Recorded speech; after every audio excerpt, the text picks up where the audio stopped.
Som.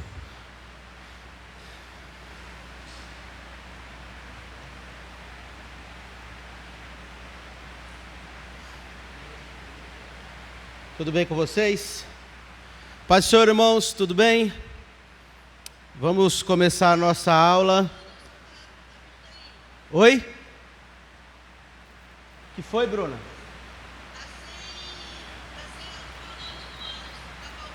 E agora? Vamos começar a aula, então, em nome de Jesus. Amém? Senhor, nós te agradecemos por esse dia, por este domingo, que o Senhor esteja abençoando as nossas vidas. Quem nos assiste pela internet, Senhor, que o Senhor esteja abençoando e derramando sobre nós a tua glória. Senhor, que este domingo seja um domingo de bênçãos para as nossas vidas. Em nome de Jesus, amém. Alguns irmãos estão nos assistindo via Google Meet. Se entrar mais alguém aqui, eu vou liberando. E alguns irmãos estão aqui na igreja conosco, né? E eu estou gravando para postar também no meu canal do YouTube depois. Nós demos início a nossos estudos sobre seitas e heresias. E o primeiro seita que a gente estudou foi o Adventismo. Mas antes de entrarmos hoje estudando sobre os testemunhas de Jeová, eu quero relembrar com vocês o que é heresia. O que são heresias? Alguém lembra?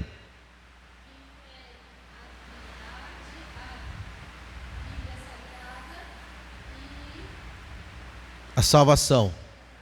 Isso mesmo, heresias são considerado seitas aquelas religiões, aquelas organizações que ferem a Bíblia Sagrada. Ou seja, qualquer religião que tira ou acrescenta alguma coisa na Bíblia, que usa alguma literatura apócrifa ou de seus profetas como lente ou como forma de interpretar a Bíblia, é considerada uma seita. Aquela que, por exemplo, o Adventismo que nós estudamos, usa os escritos de Ellen White no mesmo nível, eles consideram os escritos dela no mesmo nível da Bíblia Sagrada. Por esse motivo, eles são considerados uma seita, né? Porque isso está errado, porque os escritos dela são falhos. A Bíblia não, a Bíblia é infalível, a Bíblia é inerrante. A Bíblia, ela é espada de dois gumes, ela não erra. Amém? Aleluia. Glória a Deus. Religiões que ferem a doutrina de Cristo também são considerados seitas. O que é ferir a doutrina de Cristo? Por exemplo, são unicistas que ferem a Trindade, né, que não acreditam na Trindade, que são Pai, Filho e Espírito Santo. São unicistas que só acreditam que só a religião deles vão para o céu. Também são considerados uma seita. Só relembrando isso. Pois bem, hoje nós vamos estudar sobre os testemunhos de Jeová. Estão ligados aí?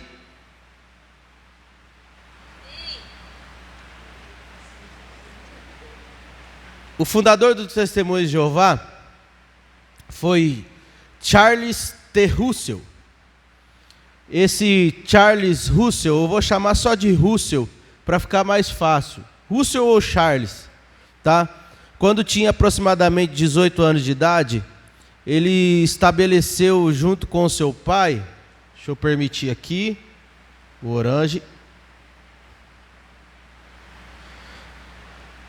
Paz Orange, seja bem-vindo. Russell, quando tinha 18 anos de idade, ele estabeleceu junto com seu pai um movimento que ficou conhecido como o Movimento dos Estudantes da Bíblia, tá? Ele foi criado na igreja presbiteriana, mas inconformado com algumas doutrinas, não concordou com algumas doutrinas da igreja presbiteriana, ele funda esse Movimento dos Estudantes da Bíblia. E esse movimento, ele foi influenciado, preste atenção, esse movimento dos estudantes da Bíblia foi influenciado por pastores adventistas, que interpretavam os estudos escatológicos no sentido de fornecer datas relacionadas à vinda de Jesus e dos eventos que ocorreriam no final dos tempos. Preste atenção. Os testemunhos de Jeová foram influenciados no começo por pastores adventistas que forneciam datas para a volta de Jesus. Você tem noção que negócio é esse? O começo dos adventistas também foram para fornecer datas para a volta de Jesus, lembra? E agora também os testemunhos de Jeová também. No caso dos estudos bíblicos de Russell, foi especificamente o ex-mirenita, ou pastor adventista, chamado Nelson Balbour, que a partir de dezembro de 1875, ou janeiro de 1876, através da sua publicação O Arauto da Manhã, conseguiu convencer Russell que ele já estava vivendo nos últimos tempos, com a vinda de Jesus ocorrida já no ano de 1974, um ano antes. Ele convenceu Russell que Jesus tinha voltado um ano antes, e convenceu dizendo que já havia voltado em 74 de forma invisível, onde a ressurreição dos mortos ocorreria muito em breve. Ou seja, esse Balbour convenceu Russell que Jesus tinha voltado um ano antes e que em breve aconteceria a ressurreição dos mortos, né? E Russell acreditou nisso. E eles deram uma data para a ressurreição dos mortos acontecerem. Que data era essa? Mais precisamente no ano de 1878, que estava por vir. E foi considerando essas doutrinas que Russell resolveu dedicar a sua vida para essa data. Daí ele começou a pregar, que a ressurreição dos mortos iria acontecer nessa data. E o que ele fez? Russell, ele vendeu as suas 5 lojas de roupa e usou os recursos dessa venda para apoiar financeiramente as palestras e publicações de Nelson Balbour.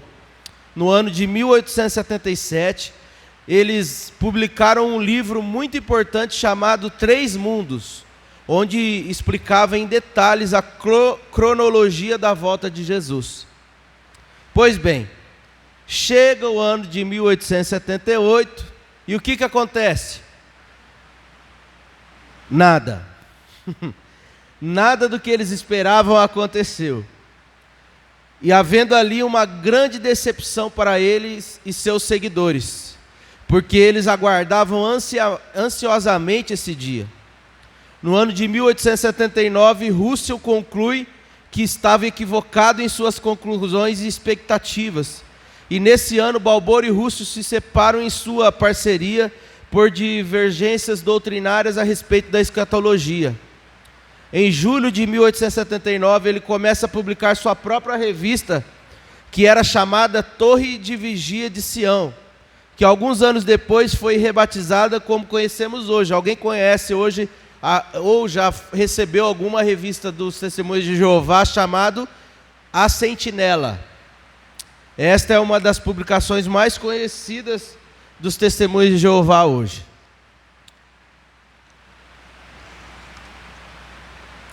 Estão acompanhando até aqui? Em 1º de fevereiro de 1881, Russell fundou a Sociedade Torre de Vigia, que tinha por objetivo organizar e distribuir folhetos religiosos. E até hoje é a principal entidade legal das Testemunhas de Jeová. Essa sociedade permitiu um crescimento exponencial dos seguidores de Russell, passando de centenas para milhares de novos membros. Ele começou a distribuir panfleto e começou a crescer o movimento dos Testemunhos de Jeová. Tanto que em 1912, Russell passou a ser considerado o autor mais conhecido e lido dos Estados Unidos da América. No entanto, esse grande crescimento de Russell encontrou alguns problemas. Por alguns líderes dos estudantes da Bíblia, porque alguns líderes dos estudantes da Bíblia passaram a discordar de alguns ensinamentos, como por exemplo, é o caso da filial australiana de Marlborough, no ano de 1909, que acabou deixando o movimento original num episódio que entrou para a história dos Testemunhas de Jeová, conhecido como o primeiro cisma, em 1909. Mas o movimento de Russell continuou até sua morte em 31/10/1916. Preste atenção. 31 de outubro de 1916, Russell morre e teve por sucessor um nome muito importante para os Testemunhos de Jeová: Joseph Franklin Rutherford. Vou chamar só de Rutherford para ficar mais fácil.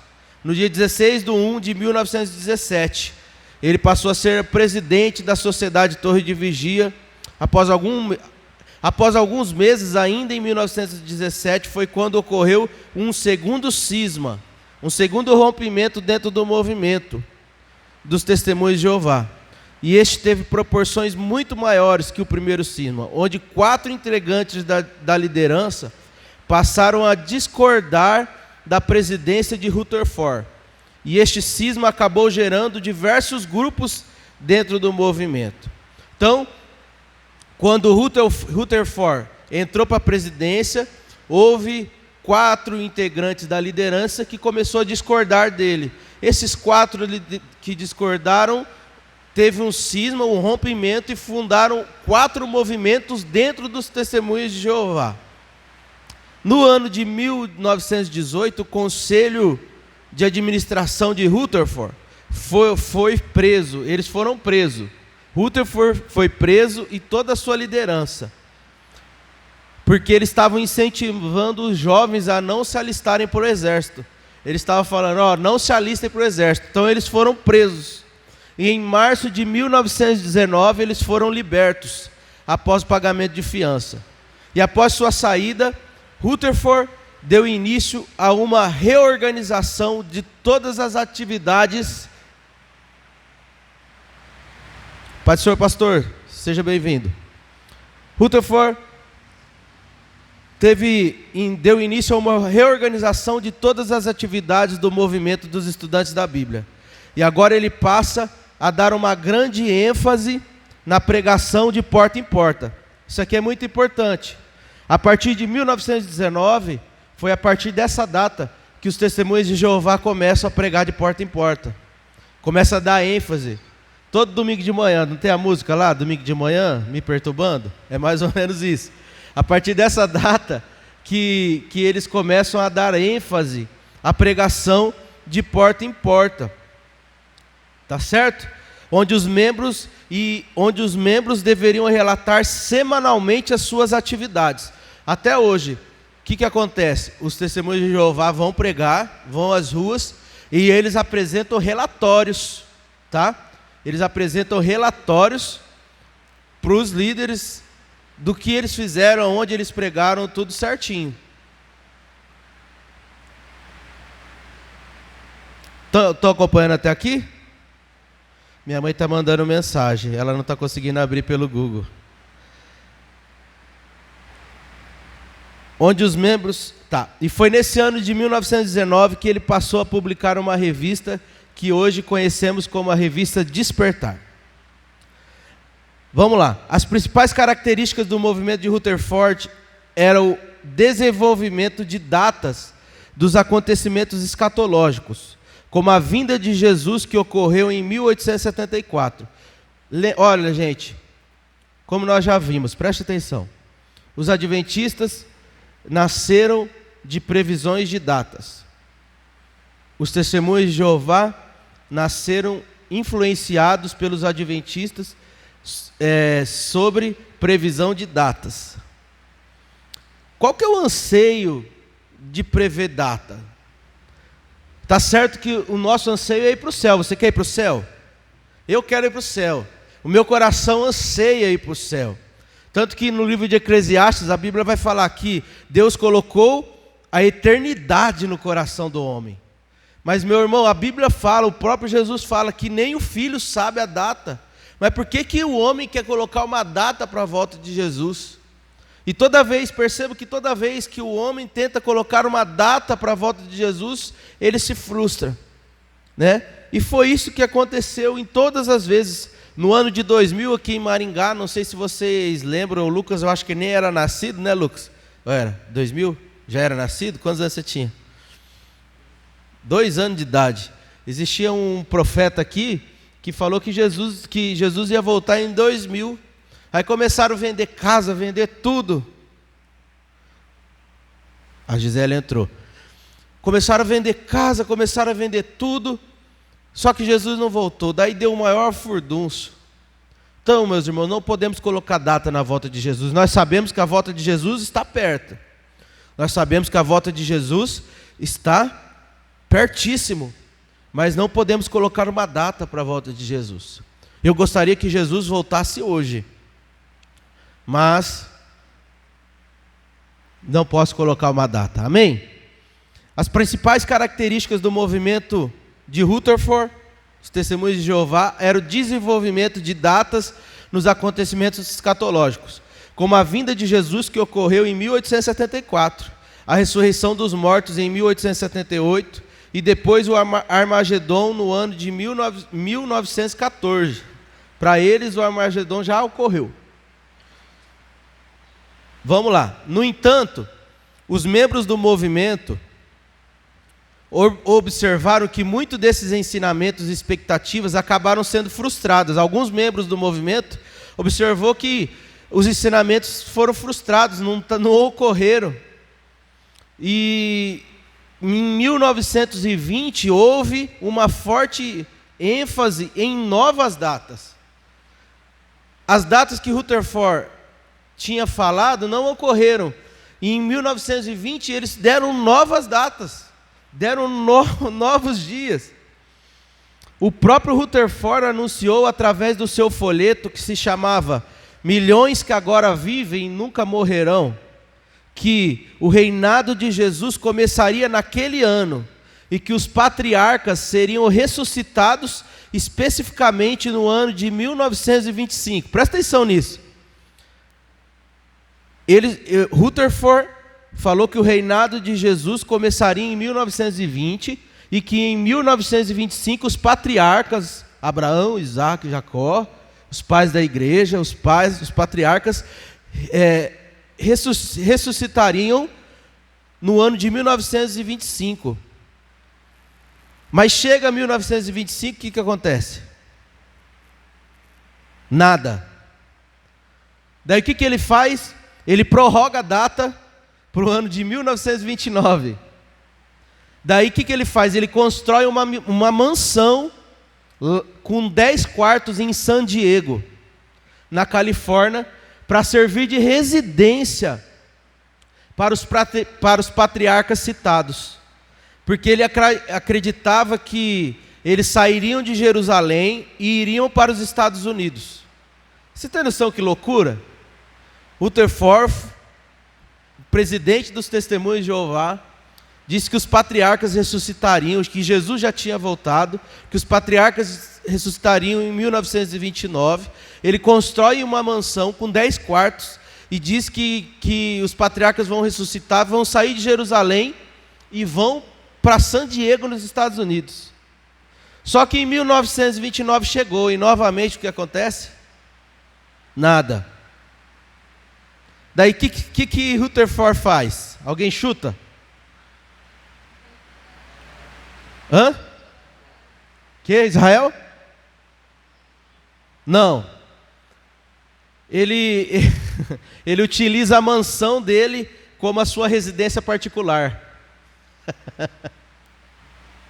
A mansão dos 10 quartos, agora ele fica usando como casa. Daí, meus irmãos, como essa nova previsão foi frustrada, muitos membros acabaram saindo do grupo e desenvolveram outros ramos do movimento. E por essa razão, que no ano de 1931, Rutherford resolve mudar o nome do movimento dos estudantes da Bíblia para Testemunhos de Jeová. Então, em 1931, que o nome do movimento Estudantes da Bíblia, como era conhecido até então, é mudado para Testemunhos de Jeová. Isso é baseado em Isaías 43:10. Abre aí, Isaías 43:10. O nome do movimento Testemunhas de Jeová é baseado no livro de Isaías 43, 10. O que diz a Bíblia? Vós sois as minhas testemunhas, diz Yahvé, e meu servo a quem escolhi, para que saibais e creais em minha pessoa, e entendais que eu sou Deus, e que antes de mim nenhum Deus se formou, tampouco haverá algum depois de mim. Então, o nome Testemunhas de Jeová é baseado na primeira frase desse versículo. Vós sois as minhas testemunhas, testemunhas de Jeová. Certo? De 1931, como mudou o nome Testemunhas de Jeová, a 1942, durante o restante da liderança de Rutherford, foi criadas algumas crenças distintas do grupo original dos estudantes da Bíblia de Russell, como por exemplo as datas escatológicas, como a de 1914, onde Jesus já havia voltado de forma invisível. Durante esse período que Rutherford ensinou algumas coisas estranhas. De quando mudou o nome até 1942, quando ele morreu, olha só o que ele ensinou, preste atenção. Ele ensinou que Jesus morreu numa árvore ou numa estaca de execução, não numa cruz. Ele foi executado numa árvore ou numa estaca de execução. A cruz foi abandonada. Foi dada uma ênfase maior no uso do nome de Jeová. Foi nessa data que abandonou-se a celebração de aniversário, Natal e outras datas tradicionais.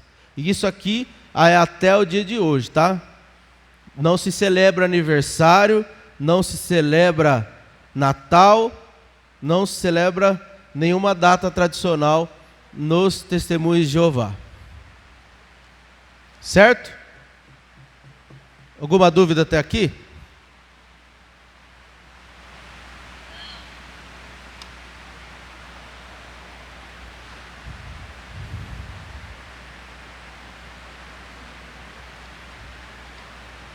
Vinte razões porque não sou uma testemunha de Jeová.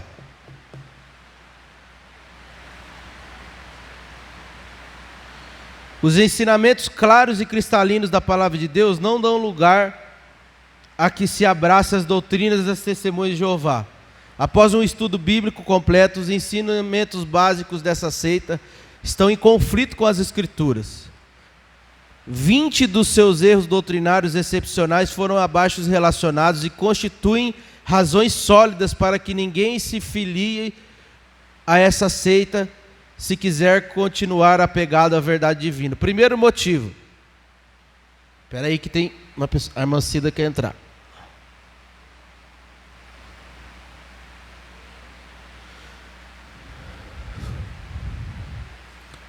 Primeiro motivo. As testemunhas de Jeová negam a divindade absoluta e singular de Jesus Cristo. Vou repetir. As testemunhas de Jeová negam a divindade absoluta e singular de Jesus Cristo. As Escrituras demonstram que o Senhor Jesus Cristo é Jeová. Eles negam que Jesus é totalmente Deus. Eles negam a Trindade. Eles não acreditam na Trindade. Eles negam que Jesus é Deus. E eu expliquei, lembra, na primeira aula, que quando alguém nega a Trindade, ela está entrando em conflito com a palavra de Deus. E quando eu entro em conflito com a palavra de Deus, eu estou negando Deus. Eles negam que Jesus é Deus. Tá? Isaías 41, 4... 44, 6 e 48, 12 declaram que o atributo de ser o primeiro e o último pertence somente a Jeová. E eles dizem. Apocalipse 1, 7, 8, 11, 17 e 22 apresentam Jesus Cristo como exatamente esse atributo, fazendo dele, portanto, Jesus Cristo, o Jeová dessas passagens e de todo o Velho Testamento. Segundo motivo, os testemunhos de Jeová ensinam que Jesus Cristo é um ser criado. Ele foi criado por Deus. Simplesmente um outro Deus. Ele não é Deus, ele foi criado. Aonde que está escrito isso, pastor? Se você pegar na Bíblia deles, eles têm uma Bíblia própria. É a Bíblia da tradução Novo Mundo. Tá? E quando você abre lá em João 1:1, abre aí em João 1:1. O que está escrito?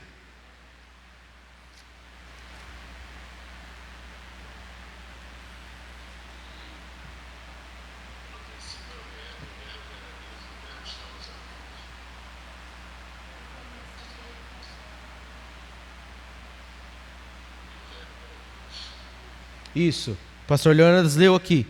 No princípio era a palavra, e a palavra estava com Deus, e a palavra era Deus. E sabe o que está escrito na tradução deles? No princípio era a palavra, e a palavra estava com Deus, e a palavra era um Deus. Isso tira de sentido, tira o sentido do versículo. Sabe? Vocês compreenderam? Ou não? O verbo era um Deus. Mas a nossa Bíblia diz que o verbo era Deus. Ou seja, eles negam que Jesus Cristo é um ser... eles dizem que Jesus Cristo é um ser criado.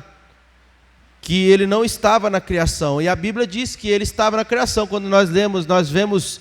Em Gênesis 1, em Gênesis na criação, façamos o homem à imagem e semelhança. Deus estava acompanhado, né? A Bíblia, quando nós olhamos para a Bíblia, nós não vamos achar a palavra trindade na Bíblia, não vamos. Mas vamos ver em vários versículos que vai estar ensinando que Deus, Jesus e o Espírito é a mesma pessoa. Você está entendendo? Então, gente, tome cuidado.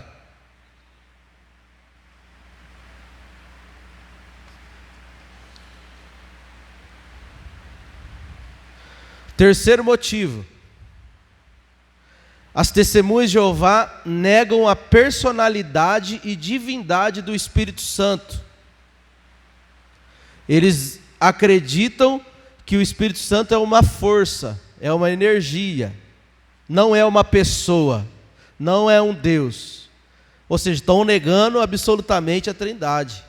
E o Espírito Santo não é uma força, não é uma energia. O Espírito Santo é uma pessoa. Porque a Bíblia vai dizer que, por exemplo, um versículo, não o que? Entristeçais o Espírito Santo. Se ele se entristece é porque ele tem sentimento. E só tem sentimento uma pessoa. Você está entendendo? Então eles negam a divindade e a personalidade do Espírito Santo. Aleluia. Tem alguma dúvida até aqui? A quarta, eu já falei que eles negam a doutrina bíblica da Trindade. A quinta, as testemunhas de Jeová negam a ressurreição física e corporal de Jesus Cristo. Eles não acreditam que Jesus ressuscitou fisicamente. Eles acham que o corpo dele sumiram, como é a história que o povo conta, tá? Que só ressuscitou só o Espírito de Jesus.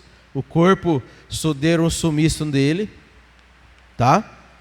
Os testemunhos sexto. Os testemunhos de Jeová negam a volta física e visível de Jesus Cristo. Não, eles pregam que Jesus já voltou. Espiritualmente, invisivelmente. Sétimo, os testemunhos de Jeová negam a presença do crente com Cristo após a morte. Não vamos nos encontrar com Cristo. Oitavo, Os testemunhos de Jeová reprovam a esperança que o crente tem de ir para o céu. O céu é aqui. O céu é aqui, irmãos? Mas que céu ruim, né? Desculpa a sinceridade, né? Que céu ruim que nós acreditamos. Esses dias eu estava vendo na internet, até ele ele é bem famoso entre os jovens, né? Ele faz vídeo, tal. Ele diz que, olha, ele falou com essas palavras, presta atenção.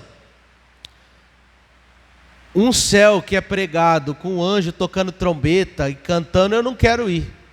Não faz meu estilo. Eu acho que o céu é aqui. Mas que céu ruim é esse, hein, gente? Que ele quer. Um céu com doença, um céu com coisa ruim acontecendo, se o céu é aqui. Meu Deus. Mas cada um acredita no que quer, né? Faz parte.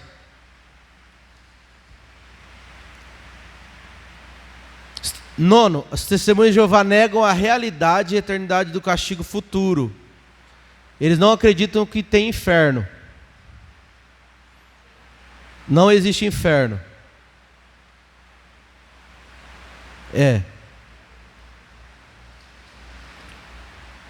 Sabe quem foi a pessoa que mais falou de inferno na Bíblia? Jesus. 235 vezes. Foi a pessoa que falou mais de inferno na Bíblia, foi Jesus. 235 vezes. Não tem como não acreditar no inferno. O inferno existe. Há choro, ranger de dentes.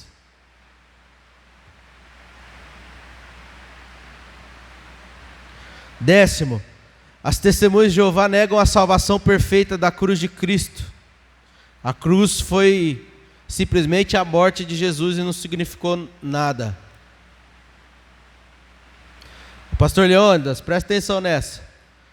As testemunhas de Jeová negam o patriotismo e a continência à bandeira.